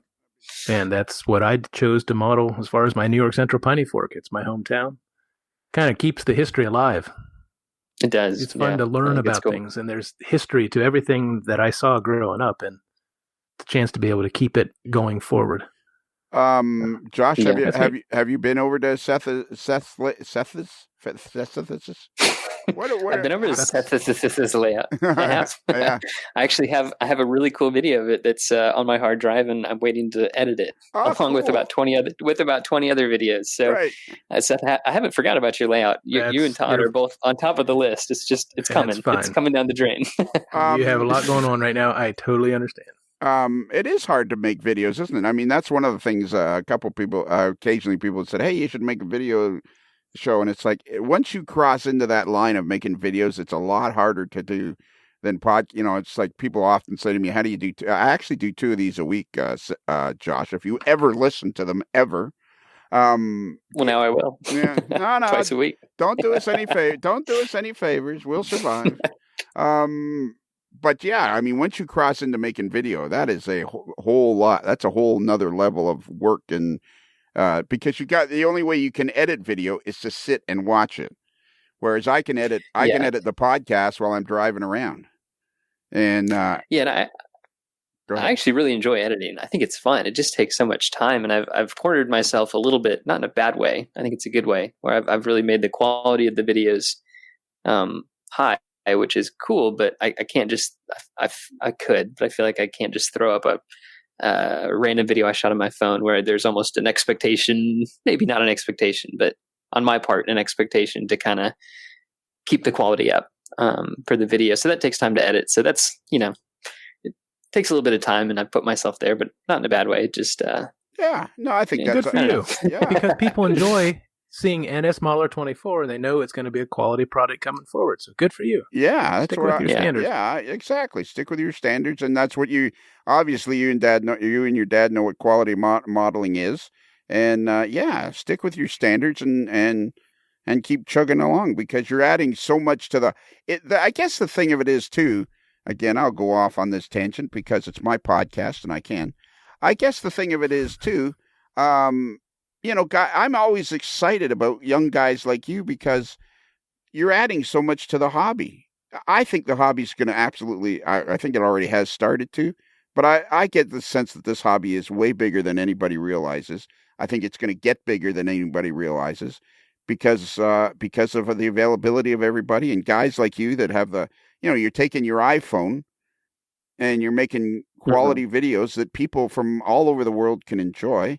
And you enjoy it. Like that's the other thing. Like you keep saying, it's not just a case of you're making these videos because you can. You're doing it because you enjoy it. It's part of the hobby. A part of the hobby that you enjoy. You probably really enjoy the interaction that you get from producing these videos. I think it's I think it's super fun. I mean, I love putting I overlaid just a little bit of real sounds over top of them, and I think it's a lot of fun putting them together. It takes a lot of time, a lot of work, but that's one of my favorite parts is kind of seeing it all come together. And I'll watch a video 3 or 4 times before I post it, just because I'm like, oh man, that's a cool shot. I didn't know that came out so well. Yeah, exactly. And it's the same for me. It's fun. Yeah, like when I listen to this podcast, edit it, it's fun for me to listen to it. It's fun to listen to the interaction and things like that. Unless, of course, Kelly's on it, then it can get a bit boring. But oh man. Bruce, can you give out our email address? Certainly. Would you like me to? Wait. May I do it? What? I'm asking too much. No, you're not asking too much. What? So, listeners, if you have interest in Josh's talents, or you want to interact and learn more about him or this great podcast, you can respond to modeler's wife at Gmail. I see what's happening here. He did it, Kelly. He screwed it up.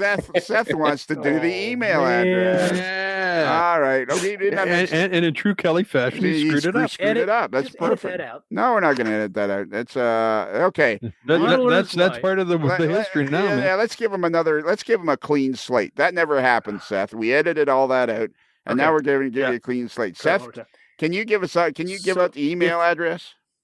If you want to learn more about Josh, hey Lionel, fabulous what do you think we let Seth give out the email address instead of me doing it? I think it's a great idea. I think it's or have questions about the general banter that goes on. All right, we're going to count videos. You know what? We're going to count to 1,000. We're not counting to 1,000. 1,000? Yeah, we're going to count to 1,000.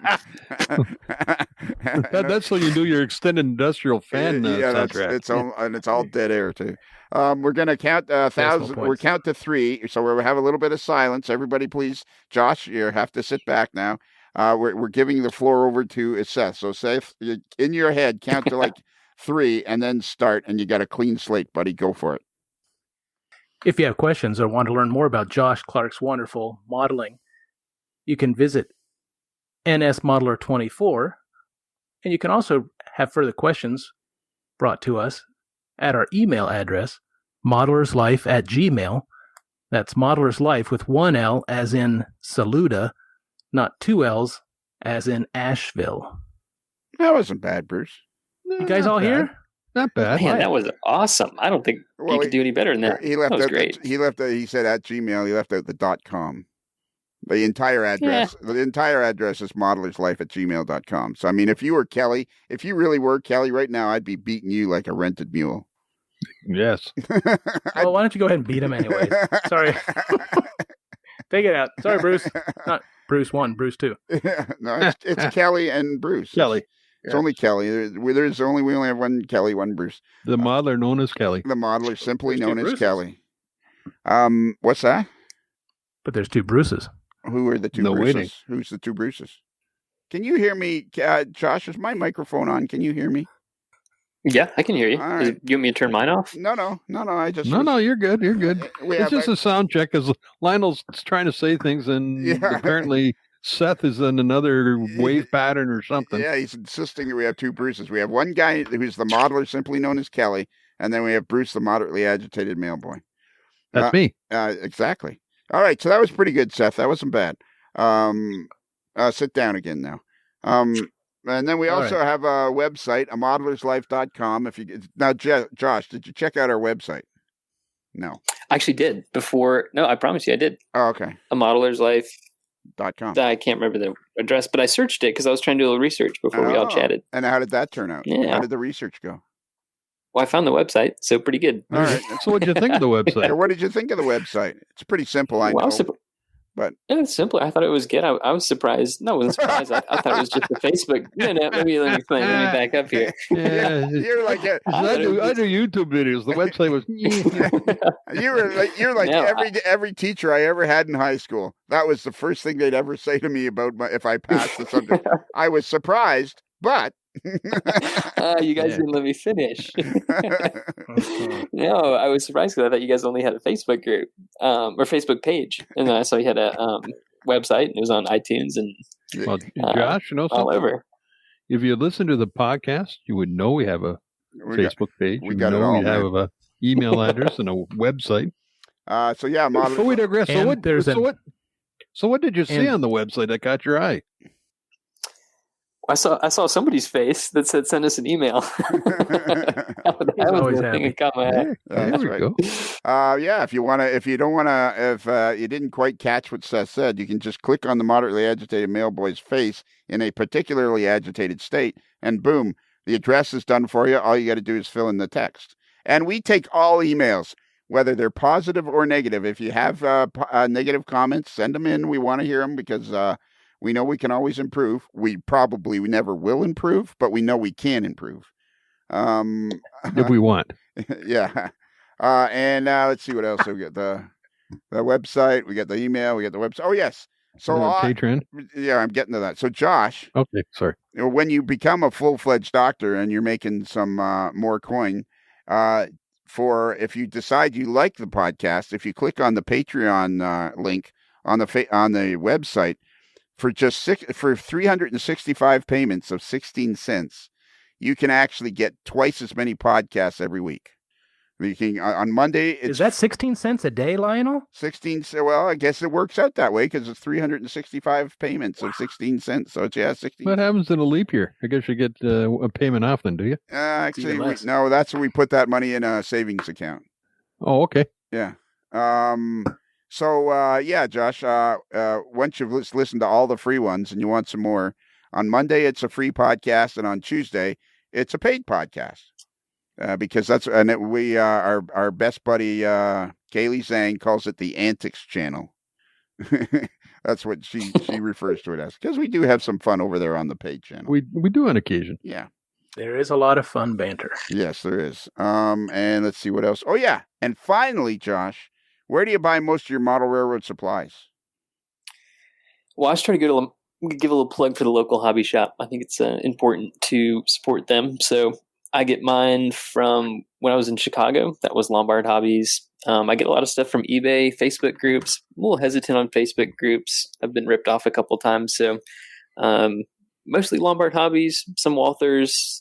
A lot of times, whoever has it in stock. Do you ever do it like order through the internet, like internet retailers? Yeah, I do. Mm-hmm. Okay. Well, the next time you go to buy something. Hey, Josh. Yes. Go ahead, Seth. Suggest a site to you called Midwest Model Railroad. The next time, Josh, you go to buy something online, we suggest that you try out Midwest Model Railroad, which is in Independence, Missouri, and their URL is midwestmodelrr.com, and they are the official sponsor / They carry all of the AML merchandise. We know that as soon as this interview is over, you're going to want your own Modeler's Life t-shirt or hoodie or mug or hat. We know that you're dying to get your own t-shirt. And you can wear it under your smock. Is that what they call it? What do you call it? What does the doctors call the long white coat? A coat? Okay, well, I don't know. Yeah, that one's on you. I don't have one. Scrubs. I know there's scrubs, but I don't know what the doctor's coat is with that long white coat. So anyways, if you want a t-shirt, whatever, you just go to Modeler's Life, Midwest Model Railroad. It's midwestmodelrr.com. You scroll across the navigation bar to AML, and boom, you are in a wonderland of Modeler's Life merchandise. Plus, they have that store in Independence, Missouri is now almost 15,000 square feet. It's like walking through a real life Walthers catalog. It's fabulous. So you try them out, Josh. They're very, very cool. Very, very fun folks. And the guy that runs it is a guy actually a bit older than you. He's mid-30s, but he's the same kind of guy as you.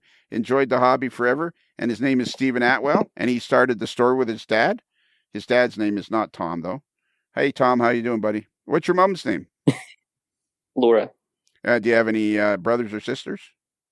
I have one younger brother. His name is Chris. Chris. And what is he? How old is he? He is 22 and in college. And what's he? Finishing up. What's he going to be? He is figuring that out, but he's super artistic. He does videography now, so I think he's going to do some sort of videography business thing. I don't know. That's going to be huge in the future. Videography and it's going to be huge. Yes. Which is basically what you are, and you've made money at being a creator. Have you ever heard of a fella named Ron Marsh? I have. Mm-hmm. There you go. Yeah, because he makes videos for Model Railroad Academy. Yeah, that's right. That's Ron Marsh of Ron's. Hey, I'm Ron of Ron's Trains and Things. Hi, I'm Ron of Ron's Trains and Things, and if you'd like to see more Model Railroad tips, tools, and techniques, then be sure and subscribe down below and click that little bell icon so you can catch future videos. All right. I think we pretty much covered it all, you boys. I think we got her. What do you think, Seth? I think this was a great night. Right, but... Let's do it again tomorrow. Yeah. I don't think you could handle it 2 nights in a row, Seth. I really don't. I'm pacing myself. Yeah, pace yourself, Seth. So where was it? Was it Sunbury or Sudbury? No D. We'll just go Sunbury. Sunbury. And Josh, your homework before the next time you come on A Modeler's Life, and you will be on again because we will squeeze more information out of you, is to look up on YouTube for Stompin' Tom Connors and the song Sudbury Saturday Night. And then you'll understand exactly what we're talking about. All right. Consider it done. And if you're, okay. So now, Josh, Seth, you're done now. You can relax. But Josh, now at the end, at the appropriate moment, you have to say "Happy Rails" to you. There's no. All right. Okay. There's no singing. There's no interpretation. It's just simply "Happy Rails" to you with a lot of enthusiasm. I'll try my best. My roommate's sleeping next door, so I won't yell it. I'll give my best quiet, enthusiastic voice. What's your roommate's name? George. Oh, hey George, how you doing? It's not. It's not George Taylor, is it? No, Okay. unfortunately not. Because we have it, George. He's a locomotive. He's a conductor for the CNR. Okay. Well, Josh. So I'm saying. Well, okay. Oh. Go ahead. Yeah. You want to give me my line one more time? Happy rails to you. Is that what I'm saying? Can't remember. It's gone. You want to write Short it down? term. Yeah. Write it down. So close. So close. Yeah. What class do you have tomorrow? I have anatomy lab and some pharmacology, studying drugs, bunch of stuff. Yeah. Drugs is fun. Yeah. It's fun to study. Yeah. Okay. All right. So it's happy rails to you. Yes. Okay. No singing, no interpretation, just simply happy rails to you. Are you ready? Do you feel like you're ready? I think I'm ready. Okay. Well, Josh, as we close the barn doors on another episode of A Modeler's Life, and the sun slowly sets over the back 40, I guess there's nothing else left to do except for you to say... Happy rails to you. Could you say it faster? Happy rails to you. Can you say it? Can you say it like, happy rails to you? Oh, sure. Yeah. Right. Okay. Happy rails to you. Nope. Okay, let's try again. And this time, yeah, kind of like a happy rails to you. Only not real fast because people want to be able to hear you saying it. Gotcha. All right. Well, Josh, as we close the barn doors on another episode of A Modeler's Life, and the sun slowly sets over the back 40, I guess there's nothing else left to do except for you to say... Happy rails to you.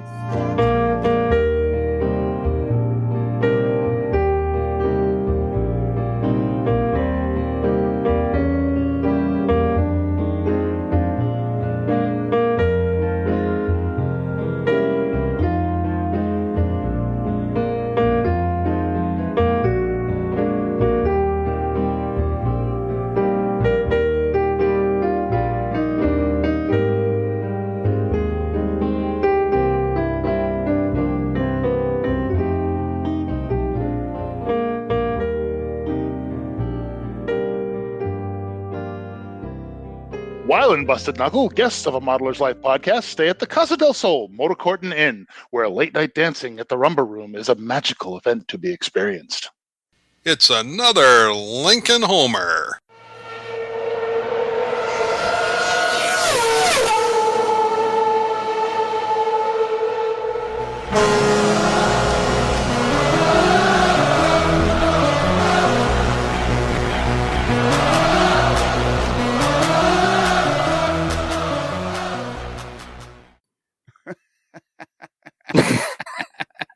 Maybe I'm not very good. So confession, whenever I do a little voiceover, I usually do about 6 or 7 tries before I get the one I like. Oh boy, here we go. Yeah. Wake up, George. I'm not one of those one-shot wonders, as you would call it. Oh, really? Yeah. Yeah, you couldn't tell, could you? No, this surprised me.